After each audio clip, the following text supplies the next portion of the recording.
नमस्कार दोस्तों, आप सुन रहे हैं कथा सागर।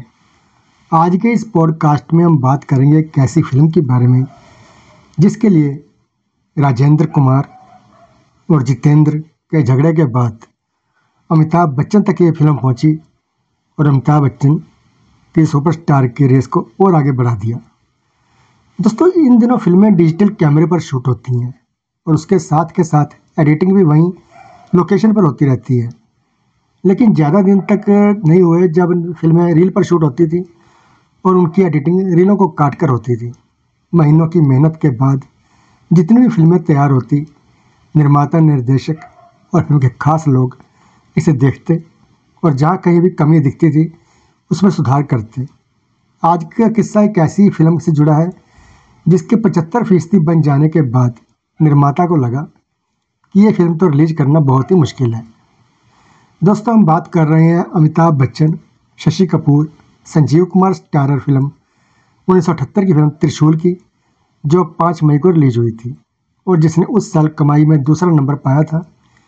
उस साल पहले नंबर पर भी अमिताभ बच्चन की फिल्म कद्र का सिकंदर रही और तीसरे नंबर पर जो फिल्म रही वो कमाई के मामले में वो भी अमिताभ बच्चन की फिल्म थी डॉन। उस साल सबसे ज़्यादा कमाई करने वाली 10 फिल्मों में अमिताभ बच्चन की 2 और फिल्में कस्में वादे और गंगा की सौगंध भी शामिल रही। 5 फिल्में, 5 किरदार और पाँचों के तेवर जुदा जुदा।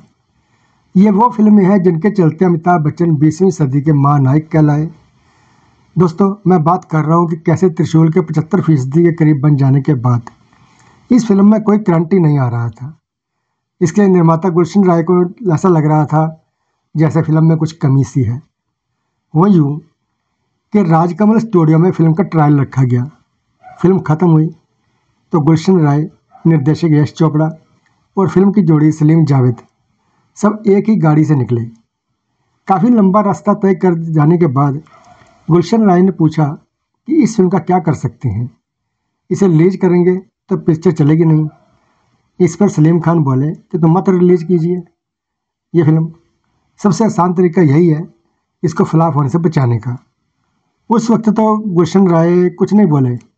बाद में यश चोपड़ा को फ़ोन किया और इसकी शिकायत की क्या तरीका होता है बात करने का। तो यश चोपड़ा ने कहा कि सलीम खान की आदत है मजाक करने की, आप चिंता बिल्कुल मत कीजिए।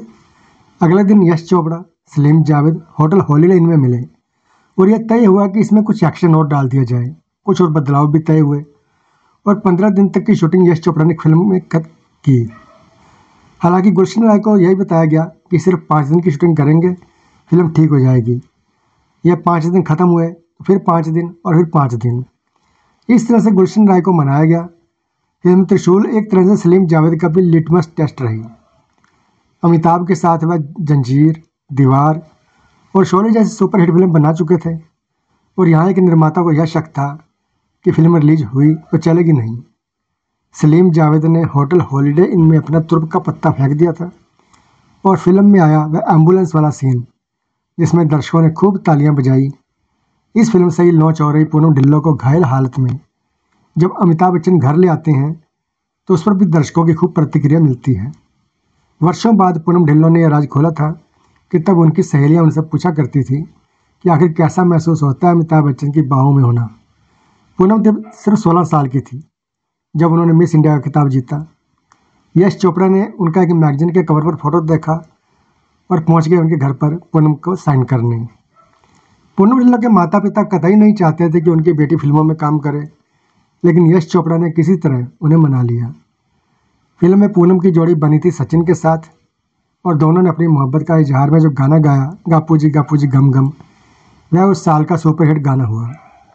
फिल्म में मोहब्बत के इजहार के 2 और गानों की हम बात करेंगे, लेकिन पहले बात सलीम खान और मिथुन चक्रवर्ती की मुलाकात की कर लेते हैं। मिथुन चक्रवर्ती फिल्मों में एक खास तरह के कपड़े शुरू से ही पहनते आए हैं और अपने कपड़े वे सिलवाते थे एक खास दुकान पर और यह दुकान सितारों के कपड़े सिलने के लिए पहचानी जाती थी। मिथुन तब तक स्टार नहीं बने थे। सलीम खान भी वहीं पर अपने कपड़े सिलवाने आते थे। उन्होंने मिथुन को देखा और देर तक टकटकी लगाकर देखते रहे। उन्हें इस लड़के के चेहरे में एक अजीब सा आकर्षण नजर आया। उनसे रहा नहीं गया और वो मिथुन के पास गए और बोले, माफ़ करना, मैं खुद को रोक नहीं पाया। तुम्हारे अंदर एक अलग किस्म का आकर्षण है, तुम हीरो क्यों नहीं बन जाते? मिथुन ने जवाब दिया कि मैं पूना फिल्म इंस्टीट्यूट से अभी अभी निकला हूँ और हीरो बनने के लिए ठोकरें खा रहा हूँ। मिथुन ने यह भी कहा कि वह सलीम खान को जानते हैं और उन्होंने जो बात कही उसके लिए वह उनके शुक्रगुजार हैं। सलीम खान ने कहा कि वह अपनी नई फिल्म के लिए यश चोपड़ा को एक नए चेहरे की तलाश है और उन्होंने मिथुन को यश चोपड़ा का नंबर दिया। यश चोपड़ा से मिलने मिथुन गए भी, लेकिन तब तक इस रोल के लिए सचिन को साइन कर चुके थे। वैसे यहाँ पर यह बात भी बता देने लायक है कि फिल्म त्रिशूल में संजीव कुमार के रोल के लिए पहले यश चोपड़ा दिग्गज अभिनेता दिलीप कुमार के पास गए थे, लेकिन दिलीप कुमार साहब को वह रोल जमा नहीं। उसके बाद इस रोल के लिए संजीव कुमार को साइन किया गया। संजीव कुमार असल ज़िंदगी में शशि कपूर से कोई 4-5 महीने छोटे हैं, लेकिन फिल्म में उन्होंने शशि कपूर के पिता का रोल निभाया था और सिर्फ 4 साल बड़ी है वहीदा रहमान अमिताभ बच्चन से, जिन्होंने उनकी माँ का रोल फिल्म त्रिशूल में किया है। और इन्हीं वहीदा रहमान ने पिछली 2 फिल्मों अदालत और कभी कभी में अमिताभ बच्चन की पत्नी का रोल किया था और फिल्म त्रिशूल में वहीदा रहमान पत्नी बनी संजीव कुमार की। और दोनों की गहराई के लिए प्यार की खातिर मशहूर गीत साहिर लुधियानवी ने लिखा।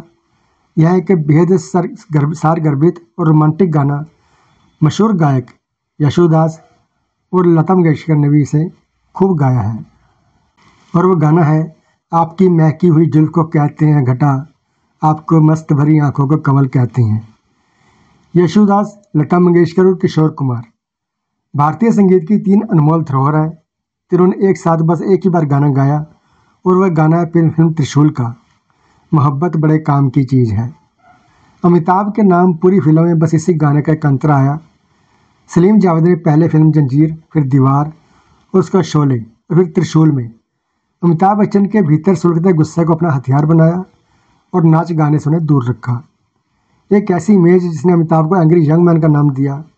शोले में भी अमिताभ बस होली सॉन्ग में ही जरा सी देर के लिए ठुमके लगाते हैं और महफिल लूट लेते हैं। सलीम जावेद का करिश्मा कुछ ऐसा था, हालांकि उनकी महारत हासिल थी पहले से भी मौजूद फिल्मी कहानियों का नया तड़का लगाकर पेश करने की। यह बात दोनों को बहुत पहले पता चल गई थी कि इसके बाद से फिल्म निर्माताओं को वही सुनाते जो उनकी समझ के स्तर का हो और जिसका रेफरेंस उनको कहीं ना कहीं जरूर मिल सके। फिल्म त्रिशूल की कहानी साल 1968 में रिलीज हुई इज्जत की याद दिलाती है। वैसे फिल्म त्रिशूल के बनने की एक और कहानी भी कम दिलचस्प नहीं है। इस फिल्म को जितेंद्र और राजेंद्र कुमार दोनों बनाना चाहते थे। फिल्म की कहानी थी इतनी असरदार, जिसमें एक बेटा अपने पिता को नाजायज़ बाप कहकर बुलाता है और तालियां बटोर ले जाता है। फिल्म की कहानी एक बिजनेसमैन की कहानी है जो अपनी गर्भवती प्रेमिका को छोड़कर एक रईस की बेटी से शादी कर लेता है। बिजनेसमैन की शादी के बाद और शादी से पहले के बच्चे जब आमने सामने आते हैं तो क्या तूफान आता है। इसी की कहानी है त्रिशूल। फिल्म की ज़्यादातर शूटिंग दिल्ली में हुई और इसका क्लाइमैक्स फिल्माया गया था प्रगति मैदान में। यह प्लाट इतना ज़बरदस्त था कि जितेंद्र और राजेंद्र कुमार दोनों ने इस कहानी को पहली बार में ही ओके कर दिया। बस निर्देशक दोनों ने एक ही चुन लिया, दलाल गुहा। कहते हैं कि जितेंद्र ने दलाल गुहा को साइनिंग अमाउंट देने के 2 दिन बाद सलीम जावेद के साथ फिल्म की कहानी सुनने के लिए बुलाया। दलाल गुहा को जब पता चला कि यह तो वही कहानी है जो राजेंद्र कुमार उनको पहले ही सुना चुके हैं, जितेंद्र और राजेंद्र कुमार में फिल्म कौन बनाएगा इस बात को लेकर लंबी बहस हुई। आखिर में दलाल गुहा ने साइनिंग अमाउंट वापस लौटा दिया और इस फिल्म से तौबा कर ली। यही फिल्म बाद में गुलशन राय तक पहुंची और बनी यश चोपड़ा निर्देशित अमिताभ बच्चन स्टारर त्रिशूल। तकरीबन इसी कहानी पर बाद में 1981 में बनी कमल हसन की फिल्म कादल मिनल और 1986 में बनी रजनीकांत की फिल्म मिस्टर भारत। तो दोस्तों ये था आज का वीडियो। अगर वीडियो पसंद आया हो तो लाइक कीजिए, शेयर कीजिए और ऐसे ही और वीडियो देखने के लिए हमारे चैनल को सब्सक्राइब जरूर करें। धन्यवाद।